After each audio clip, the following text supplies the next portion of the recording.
Tonight we are discussing the Independent People's Party's road to December. The MPP and NDC have failed the youth of Ghana. All they think about is getting power to arrest and sabotage their political opponents. For wealth and job-creating opportunities, join, campaign, and vote for the Independent People's Party. This is from the Independent People's Party, IPP. It is the many posts on its Facebook page. The multi-party state that Ghana is means that more parties come up every election year. So the question we ask tonight is the IPP here to stay, or it's just adding to the numbers? Can they make a significant mark in December as the party heads for Congress next week, Saturday? We have the man himself here with us tonight. IPP founder Kofi Akpaloo is our guest. You can be part of the show by text 1760 or post your comments, suggestions and questions on our Facebook portals. Good evening, sir, and thanks for joining us on PM Express. Good evening. IPP's road to December, how does it look like from where you stand?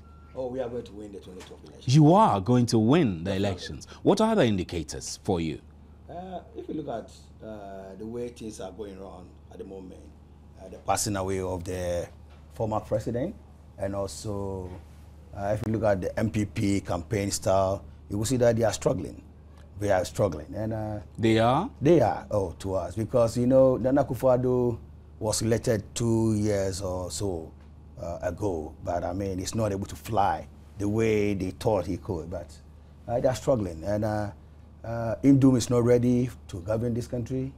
And if you look at all the other parties, like Odike, you know, they are all struggling. So what about the NDC? Which is in government? Yeah, NDC, because of incumbency, they are trying. I mean, they are capitalizing on the death of the president, and they are doing their best, but still they will not win, because 2012 has been designed in such a way that I'm going to win the next election. 2012 has been designed in such a way that your party is going to win, or you as a flag bearer of your party? Yeah, definitely the flag bearer winning. I'm winning for the party, and I know for sure 100% that we will win all the two major political party strongholds, like the Ashanti region and then the Volta region. We will definitely win those regions. Right, so tell me, is the IPP here to stay, or you're just adding up to the numbers? No, we are in to stay. It's a permanent party, and we're going to be around forever.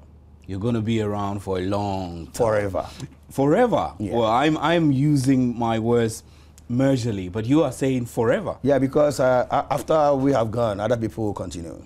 Right. Now, the first comment we have received on Facebook today was that IPP, and for that matter, yourself, you're more like NDC in disguise. And I'm sure many Ghanaians think so because of the role you played at the NDC Congress recently. Let's take a look at that.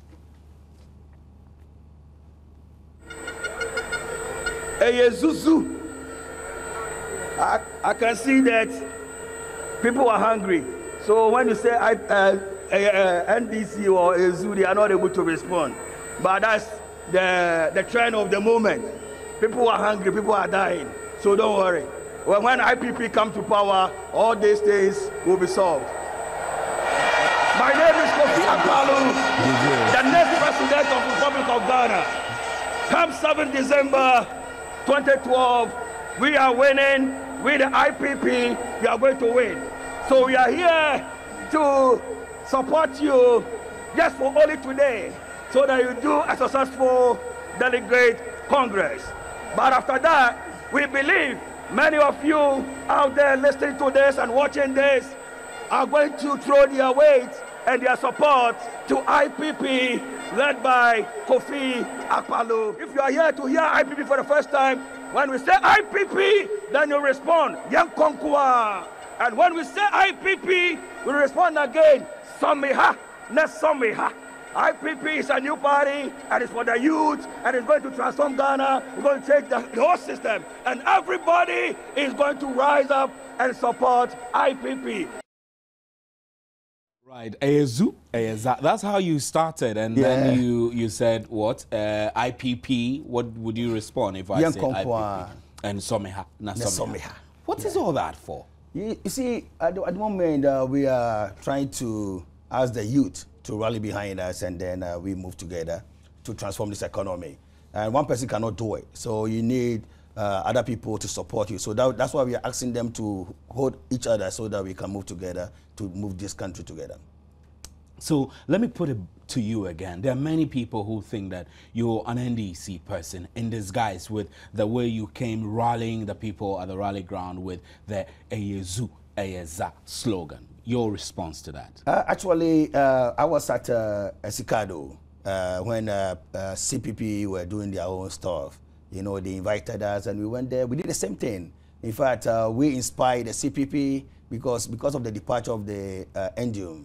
I mean, they were down a little bit. But when we went there, I mean, we rallied them and they were so excited, you know. I mean, that's the nature. I mean, we are kind of people who can pull the crowd. No matter where we find ourselves, we can rally people, we can talk to people. We don't care about who is sitting right there. We don't care. What we care is our message. That's all. And what is your message? The message is to create wealth and jobs for Ghanaians. Your message is also Someha, na Someha, na Yenkonkwa. So that we can create wealth together for every Ghanaian. Some say you're really a joke to think that this can win you an election. We'll win the elections. Winning the elections in Ghana, to me, is not difficult because I tried it in 2004 at Tumenshia. I started somewhere late September 2004 to December 7th. And I managed to secure the second position. I came with 10,704 votes. Actually, you know, with the name Akpalu going to Menshia, I mean, people have that prejudicial mind. When you say going to Menshia, you contested for member of parliament for Menshia. And I gave Adokufo a run for his money. You know, I gave him a tough time. For the first time, Adokufo have to go house to house, which he has never done before. So when I say I'm going to do something, trust me, I will do it. So you are going to translate the Menshia experience to making you win because the presidential election. It will be easy for me to get, let's say, 10,000 or 20,000 votes from Menshia. As I was saying, about 20,000. The Chemso, Bantama, all these places I can get a lot of votes from. You're just rattling these numbers without really knowing for sure whether these are numbers you have the potential to gather. I have. And votes. Then I say North and I say South, definitely I'm going to win those places. And when you go to K2 South, and you go to Akachi and Angulo and Keta and all those places, I definitely am going to win those places. So winning the 2012 elections, to me, is not. And I was at Yendi for the very first time. I was able to bring the Abudus and the Adanis together to sit at one place, and they marveled because they were surprised. I mean, they didn't know what they were doing until after we finished the Congress, after the meeting, before they realized that, hey, this guy has been able to bring us together as one people. This guy is tough. Yeah, not damn tough, but I have some kind of gift from the Almighty that is leading me, that is causing me to do what I'm doing. So tell me, I mean, what inspired you to start this party? Actually, I'm being motivated by the Holy Spirit to do all these things. But I look at the way we are managing this country. Holy Spirit motivated you to form the party? Oh, yeah. How was the motivation like? I mean, it's like that inspires me to move, you know, because this requires a lot of resources to do. But at the moment, I'm doing it with my own little resources. You understand? And so you are doing this by faith? Yeah, by faith. Because you don't have the money to fund a political party? I don't have the money to do it, but I have what it takes to win people. So you are fronting a political party so you can make money from it? No, not necessarily that. I look at the way Ghana is being managed, and I think I can do better. Even not Ghana alone, I'm talking about Africa as a continent. I look at the way we are throwing our resources away. I mean, whilst our people are living in poverty and stuff like that, I think I can do far, far better than what our guys are doing. Meaning that I can create wealth for every Ghanaian to enjoy. In the sense that, look at the oil sector. We have 13%. So all of this came through Holy Spirit inspiration? Oh, no, about myself thinking. I mean, looking to how things are going on. I want to draw the line between where the inspiration started from the Holy Spirit, and where your own ingenuity and resourcefulness carried it further? The Holy Spirit guides me, directs me, shows me what to do at every point in time. You know, it's like I can sleep and have a dream, and I will make sure I apply what I see in the dream. And so you saw a dream in this one also? Oh, definitely. I saw a dream. You know. And what was the dream about? And the dream is I'm going to be the next president of this country. Right. And I'll be, because whatever I see in my dream is what I pursue, and I don't just throw it away in the dustbin. You know, like I go forward to do it, and it has happened 100%. It's like it has, anything that I've seen in my dream has come to pass 100%. You know, like I saw President Rawlings 92, I saw President Kufuor, I saw President John Mills in 2008. And so seeing myself winning the presidency, I know, I mean, it's a done deal, something I'm going to win. So, you know, for the first time you saw me at the NDC rally, it made me popular, you understand? People have just loved me for seeing me, for that statement that I made. People actually saw you as a joke, as a comic, really? No, it has made me more popular, you understand? And the people, you know, I'm an accountant by profession. How do you gauge your popularity? I can say it's growing on a daily basis. It's growing. But look, I mean, I saw on your Facebook that you're very active, and 90% of your posts have no comments, not even one. What keeps you moving on, believing that you have enough support? You see, people might read it, but they will not have anything to comment on. You understand? That's not mean people have not read it. So there is difference between people, because you can say that, you know, when you go to Facebook, there are some postings that people will be commenting on because maybe somebody's insulting Nana Akufo-Addo or insulting John Mahama or Professor Mills, and then you see people commenting on that. You gotta get a point. But that's not our style. Our style is to tell people what we will do. When you say our style, you mean you and your party executives? My team, yeah. Your team. Yeah. Who are some of the leading members of your party? There are a lot of guys out there, and you wait till when we go to our Congress on the next Saturday. Next week Saturday.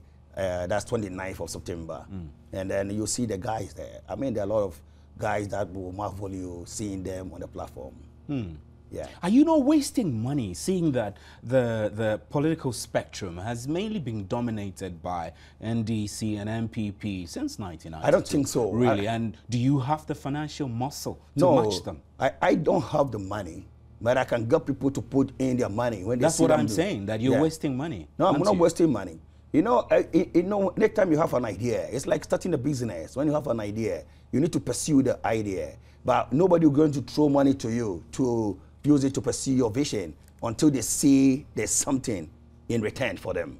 So you have to start it on your own, struggle a little bit, and then people will buy into the concept and then join. So we have engineered it, we have started it, and then people who have now shown interest, they are coming on board. There are a lot of guys out there who have shown faces and they've threw a little coins, you understand? So definitely the papers will start flowing very soon. So you do not think you're wasting money? Not at all. I've asked 2 pointer questions. Whether you think you're NDC and whether you think you are wasting money. Answer me yes or no. Are you NDC? I'm not an NDC, I'm an IPP. Are you winning? Are you wasting money or not? I'm not wasting money. Are you serious about this I'm election? 100%. I'm 100% serious because I know I'm going to win the next election. I'll win the election too. I'm 100% certain, and nothing can change my mind. That is delusionary, really, no, because not at all. Pakwasi Ndiom, who was touted as very good, Pakwasi barely managed 1%. No, don't compare me to Pakwasi. Pakwasi, he has money, but he don't know how to do campaign. You know how to do campaign. Yes, you don't know. You know how to mount a viable campaign. Yeah, he has money. You know, he has the resources, but resources is not enough. I mean, you got to know the strategy. You understand? Got to go to the people out there. So what's your strategy gonna be? Oh, I'll show you some of them on my my iPad here. You know, but I'm not going to, because I don't have to show it to the public, you understand? Then you see what I've done. There are a lot of guys. I mean, the way we do a campaign is different because we know what to do for the people to be happy to join us. And you have started campaigns? Oh yeah, we're going to launch our campaign on the 29th. But nonetheless, you've been I've been on the ground. On the ground. What have you been doing? Walk us through some of the things you've been doing to whip up your popularity, to make you win. Well, actually, we've been talking to the youth in their schools, in their churches, in their marketplaces, everywhere. Everywhere we meet them, we talk to them. And people are happy to receive what we are telling them. And they've been asking questions, how viable all those promises are. And we've been able to explain to them why we think we can do this and we can do it now. You know, so people are happy from what they are hearing and stuff like that. And what message are you sending to the people when you meet them? Yeah, the message is clear: creating jobs and work for every Ghanaian. And we believe that if we are in government today, we should be able, or we will be able to create 0% graduate unemployment. Because Ghana here, we are not getting a lot of people coming out from our universities. So we don't see why we cannot create jobs for them. There are so many opportunities out there that we can tap and create jobs for our people who are coming out from our universities. There are a lot of stuff that we can do to get them jobs. You see, so that's what we are promising them. We believe that we should be able to pay every child in Ghana child benefit. We should be able to pay unemployment benefit. But somebody will tell you, hey, where are you going to get the money from? How can you do this? But we believe that we can, because giving somebody 20 Ghana cedis as child benefit per man, or giving someone 50 Ghana cedis as unemployment benefit a man, I mean, it won't be a big deal. We should be able to do that as a country, because that is the way to create wealth and jobs for our people. Because as you put money directly into the pockets of the people, you are helping them to spend, stimulating the economy, generating demand activities, and businesses will do well. And as they do well, what will they do? They will employ more hands. Are these promises backed by research? Oh, yes, we've done. You know, we've done a lot of research. You know, like I said, I'm an accountant by profession. When we release our, what do you call it, our manifesto, you see them, everything. Right, I have collected 20 points which you put on your Facebook page, which you call the IPP Government Visions. Yeah. So we'll walk through some of them, and then you have to tell me how that is possible. Yeah, is that okay with you? Oh, yeah, I will. Now, let's take number one, for example. You said the end of wasteful spending. Rework the national government's budget to eradicate wasteful spending of taxpayers' money. Yeah. Is this a vision? Oh, or yeah. this is a promise, or this is an objective? What exactly is this? Yeah, this one is a vision. Are you okay? A vision design that we see ahead. Hey, guys, the way we are spending our money in this country, we got to do something about it. Because looking at the way we are paying money to these judgment debts and all this kind of stuff, I mean, are we not throwing monies away? We are. If contractors will be doing shoddy works and we are paying them, I mean, even on done jobs and we are paying them. You understand? All these things are happening in this country. So we got to do something about it. And I believe if we put our feet on the ground and then we do the right thing, we should be able to save a lot of money to do other good stuff for our people. So the right thing is that you will rework the national rework the budget. Tell me exactly how you will do that. Yeah, I mean, we'll sit down. We pick our budget. We've been studying our budget for the past this thing. That was why we were able to spot that in 2008 alone, MPP paid $461.72 million for judgment debts alone. So all these things, we are going to sit down and then pick all those items, do critical questioning, and find out where this money has been going and why this money has been spent, and then we do something about that. And all of this will be in the budget. Oh yeah, because you know you can't just be throwing figures on the floor. You see, what I've seen is that we have a lot of typo errors and here and stuff in our budgets. You understand? And then also looking at the CI 73 and CI whatever we are talking about, all those things. It's like sometimes they just throw them in there because they have a template somewhere and they just put some figures and throw it without doing proper thing. So all these things. But that's a wild allegation to suggest that budgets in this country have been written through the application of templates. Oh, there, yes. Look what happened at the PSC recently. There was one institution that came with the auditors not being able to, I mean, the figures they showed in the balance sheet didn't agree with what was in the notes. Are you okay? And then I was so ashamed for the auditor. Are you okay? I was so ashamed for the auditor when the Kandapa was questioning the guy why these figures doesn't tally with this. So the accountant was not detailed, you understand? But he came there with thinking he has some document. I mean, it doesn't happen in the serious economy. Right. Mr. Apalu says this doesn't happen in any serious economy. My name is Stephen Enti, and I'm having a chit-chat with the IPP founder who is hoping to be the flag bearer of the party to win the 2012 election. He says he has inspiration from the Holy Spirit, and he's setting he has seen in Revelation that he's winning the elections.